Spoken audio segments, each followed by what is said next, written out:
Hi all, welcome to the next video on programming. In this video, I show you how to pass variable number of arguments to a function in C language, Java language as well as Python language. Let's start with C language first. In C language, in order to implement variadic functions, we need to take the help of stdarg.h header file. So this header file allows the functions to accept variable number of arguments.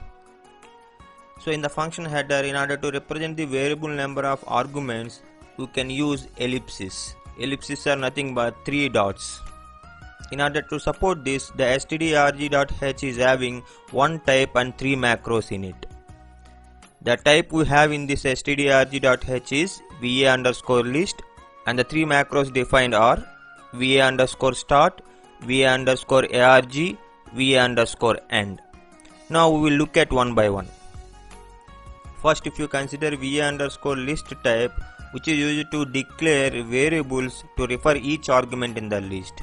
That is, the variable of type va_list acts as a pointer for arguments list. If you consider the example, here I have used a variable name ap of type va_list. Next, the first macro I am considering va_start. This va_start macro starts the processing by initializing the variable ap to point out the first argument in the list.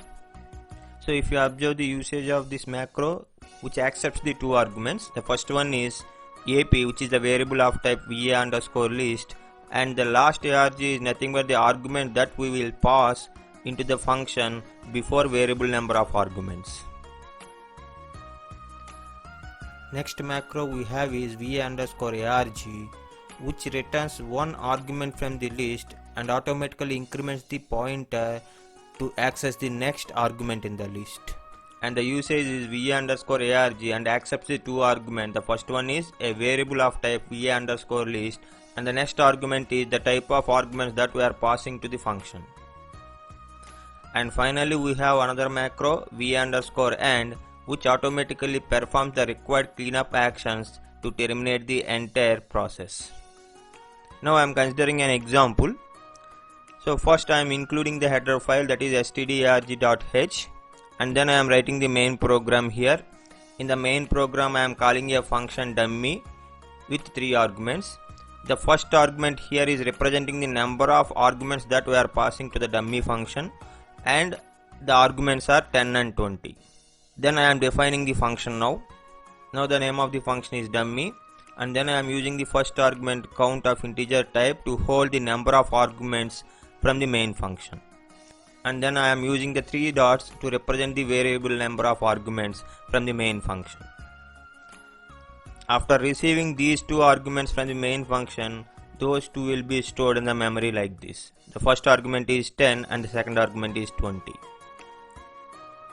And then I have used 2 local variables. One is integer I, so that I am going to use to repeat the loop, and then the next variable I am using is ap of type va_list, then which will act as a pointer to point out these arguments list. And then I am going to start the processing by using va_start macro by passing ap as well as count, where ap is nothing but the variable of type va_list, and the count is the argument that is passed before variable number of arguments here. So because of this va_start macro, automatically ap variable now acts as a pointer for the first argument in the list. See, the ap is now pointing out the first argument, that is 10 in the list. And then I am using a for loop to access the individual elements of that variable number of arguments list. Because of this for loop, it is obvious that printf statement will get executed 2 times. And then we can say va_arg macro also get executed for 2 times. So if you clearly observe the va_arg, which is taking 2 inputs, the first one is ap, which is the variable of type va_list, and the second one is int, which indicates the arguments that we are passing to this function are the integer variables. So after the execution of this va_arg macro first time, it will return 10 as a value because ap is now pointing out that 10.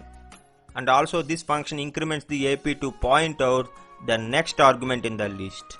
Because of this VA underscore ARG macro, now AP is incremented to point out the next argument in the list. Again the AP underscore ARG macro will get executed, which will return now 20. Because AP is now pointing out 20, that value will be returned by this VA underscore ARG function. After that, I have finished this entire accessing of variable length arguments with the help of VA underscore END macro. And then I have used a return statement to return to the main function. So because of the execution of this entire program, we will get the output 10 space 20 like this. So this is the way of accessing variable number of arguments in the C language with the help of a type VA underscore list and the three macros VA underscore start, VA underscore ARG and VA underscore end, which are defined in header file stdarg.h. So next we will see how to sum variable number of arguments that we will pass into a function. Let's get into the C language compiler. Now we will implement a function that accepts variable number of arguments and produces sum of those arguments. First I am including the required header files, and then I am defining the main function. From the main function I am calling another function called sum, which will perform the sum of all the required arguments. Here I want to perform the sum of 3 arguments 10, 20 and 30. So that's why total 4 arguments I am sending. The first argument indicates the number of elements to be summed. Now I am implementing the function sum.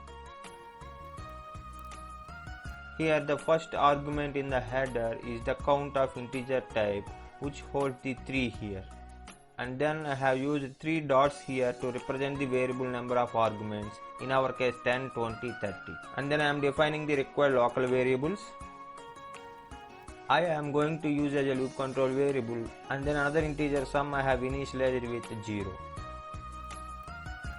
And then I am using argp as a variable of type VA underscore list that I am going to use for the processing of variable number of arguments. Then I am going to start the processing of it by using VA underscore start macro. As I mentioned earlier, VA underscore start macro accepts 2 arguments. The first one is a variable of type VA underscore list, and the second one is the argument which is passed before the variable number of arguments. In our case that is count. And then I am running a for loop. So in this for loop I am implementing a statement to find out the sum of all the arguments in the list by using VA underscore ARG function. Here the VA underscore ARG function takes the 2 arguments. The first one is a variable of type VA underscore list, in our case argp, and the second one is the data type of the arguments that we are passing from the main function. In our case 10, 20, 30 are the integers. Then I have used int as a second argument for the VA underscore ARG macro. Guys, remember one thing, from the main function to sub function as a variable number of arguments you can pass integers or double values only. Then this statement sums up all the values present in that variable arguments list. So after the computation of sum, we need to perform the cleanup action by using a macro VA underscore end. Then we need to display the value present in that sum variable. Then if we run the program, we got the 60 as the value. See what are the arguments we have passed? 10, 20, 30 we have passed as an arguments, then we got 60 as sum. Now in the main program I am going to pass 4 arguments to the function to perform this sum. Before that I am including a new line here. Now I am calling the same sum function with 4 arguments now. Since our arguments are 4, first we need to send the count as 4 and then the values of the arguments. So the values I am passing are 4, 5, 6 and 7 and total 4. That's why the count is the first argument that we are passing. If we run the program, first we got the 60, which is nothing but the sum of 10, 20, 30, and then in the next line we got 22, which is nothing but the sum of 4, 5, 6, 7. Now I am showing another program where I have implemented vararg function which accepts the name of the student as well as the marks he got in various subjects and displays the percentage of the marks that student got.